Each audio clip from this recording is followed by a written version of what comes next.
Музыканты оркестра народных инструментов детской музыкальной школы номер 2 города Тамбова не изменяют своей традиции. Они 6-й год подряд приезжают отдыхать в лагерь «Костер». В этом году коллектив выиграл президентский грант общенационального значения в сфере культуры и искусства. Летняя творческая школа, мастер-классы выдающихся деятелей искусства, выступления в детских исправительных учреждениях и, конечно же, гастроли. Реализация всех направлений требует подготовки. Лето для юных музыкантов – это то время, когда искусству можно отдаться полностью. Мы реализуем грант президента. В рамках этого гранта у нас в сентябре, особенно в октябре, будут очень большие гастроли. Мы поедем в тур, где у нас будут Липецк, Саранск, Пенза, Ульяновск, Самара и Казань. Вот города, которые мы должны будем объехать, причем 6 из них мы должны будем объехать в течение недели. Нас ждут самые большие филармонические залы этих городов, либо это залы музыкальных учебных заведений, либо это залы областных филармоний. В том числе, например, зал Салиха Сайдашева в Казани. Это главный зал Республики Татарстан. Это большой зал Пензенской филармонии, большой зал Ленинского мемориала в Ульяновске. В общем, это шикарные залы, в которых профессиональным-то коллективам большая честь выступить. А уж тем более для детского оркестра это вообще замечательно. 3 недели смены пролетели быстро. Юные музыканты упорно разучивали новый репертуар. Ребята успевали давать концерты. Выезжали в Тамбов, в город Бобров Воронежской области, где выступили в детской исправительной колонии. Последний отчетный концерт в лагере стал 7-м за 21 день, сказал руководитель оркестра Алексей Моргунов. Мы сегодня сыграем программу, которую подготовили здесь в лагере, и в ней основой ее будет сюита «Узоры луговые» композитора Георгия Шендерева. Это потрясающая музыка, такая в таком деревенско-сельском стиле, русская музыка.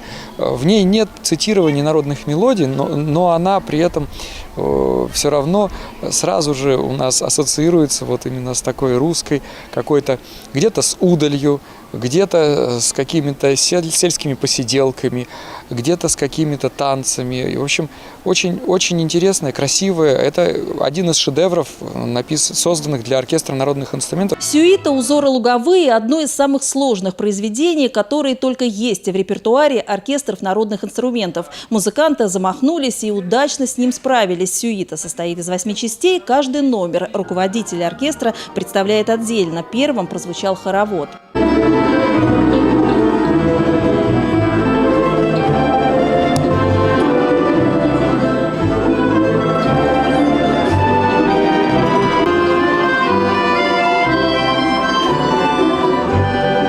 В этом году к летнему отдыху в Котовске к ребятам присоединились музыканты из Москвы, Волгограда, Воронежа, Липецка. Некоторые из них не имели опыта оркестровой игры. Несмотря на это, к концу смены оркестр звучал как единый организм. Непосредственно в основном составе оркестра народных инструментов в настоящее время 36 человек.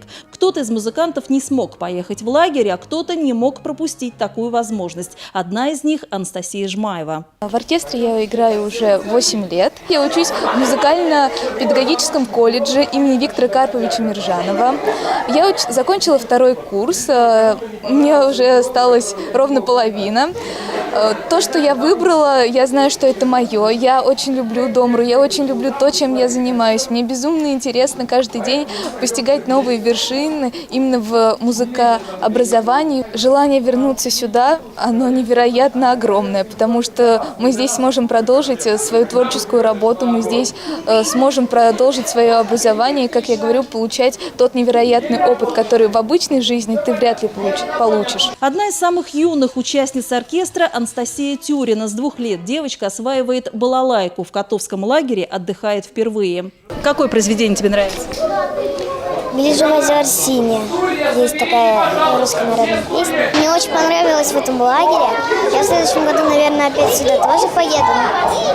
Пока еще неизвестно, но мне очень в этом лагере понравилось. Вальс, полька, провожание, проходка. 8-й, последний номер, назывался «Скоморохи». Именно их, скоморохов, бродячих музыкантов, можно считать предшественниками музыкантов-народников.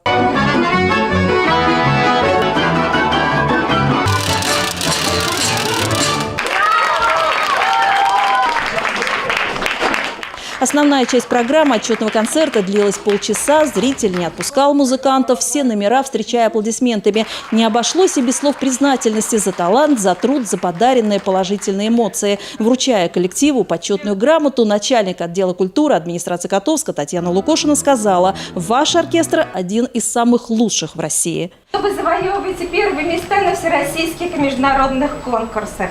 Мы следим за вашим творчеством и гордимся, что вы представляете Тамбовщину. И мы даже немножко гордимся, что вы, отдыхая здесь, в нашем лагере, оздоравливаетесь, разучиваете новую концертную программу и думаем, что завтра, выступая в усадьбе Асеевых, вы покажете свои лучшие номера, которые вы разучили здесь у нас в лагере. Конечно, хочется сказать огромное спасибо вашим руководителям, Алексею Петровичу, Алексею Ивановичу. Вы знаете, они все 24 часа отдают себя искусству, музыке. Мы надеемся на дальнейшее сотрудничество. Приезжайте к нам, мы вас очень любим. Инна Ерофеева, Павел Коптеев, Котовские новости.